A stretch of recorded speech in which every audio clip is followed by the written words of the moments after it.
Yesus adalah Allah, tidak ada yang sanggup mencabut nyawa Yesus sekalipun malaikat maut. Secara medis, siksaan yang Yesus alami, seharusnya menyebabkan Yesus mati bahkan sebelum tergantung di kayu salib akibat begitu banyak pendarahan yang terjadi. Umumnya, orang yang menerima hukuman cambuk, tidak disalib.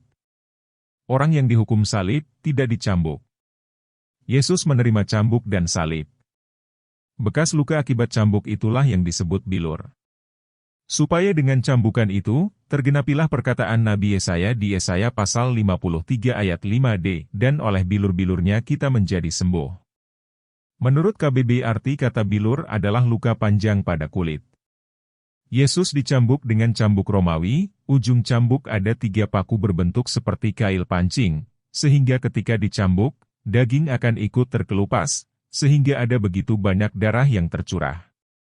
Yesus harus menerima mahkota duri di kepalanya, duri yang digunakan berkisar panjang 5-10 cm, dipasang di kepala Yesus dan dipukul sehingga makin menancap. Hal ini tercatat di Matius pasal 27 ayat 29-30. Dari duri yang menancap di kepala dan dipukul agar makin menancap tentu membuat banyak darah keluar dari kepala. Setelah itu Yesus harus membawa kayu salib seberat 50 kg berjalan menanjak ke Bukit Golgota.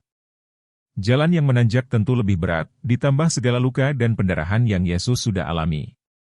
Yesus tergantung di kayu salib dari jam 9 pagi hingga melepaskan nyawanya jam 3 sore. Secara medis hal ini sudah sangat ajaib. Tapi itulah Yesus, tidak ada yang sanggup mengambil nyawa Yesus kecuali Yesus memberikannya. Yesus memberikan nyawanya setelah semua yang tertulis dalam kitab suci tergenapi. Sungguh mengagumkan karya penebusan Yesus. Yesaya pasal 53 ayat 5. Tetapi dia tertikam oleh karena pemberontakan kita, dia diremukan oleh karena kejahatan kita, ganjaran yang mendatangkan keselamatan bagi kita ditimpakan kepadanya, dan oleh bilur-bilurnya kita menjadi sembuh. Jadi jelas ya, Yesus menyerahkan nyawanya sendiri, tidak ada yang dapat mencabut nyawa Yesus. Yohanes pasal 10 ayat 17b-18a. Aku memberikan nyawaku untuk menerimanya kembali.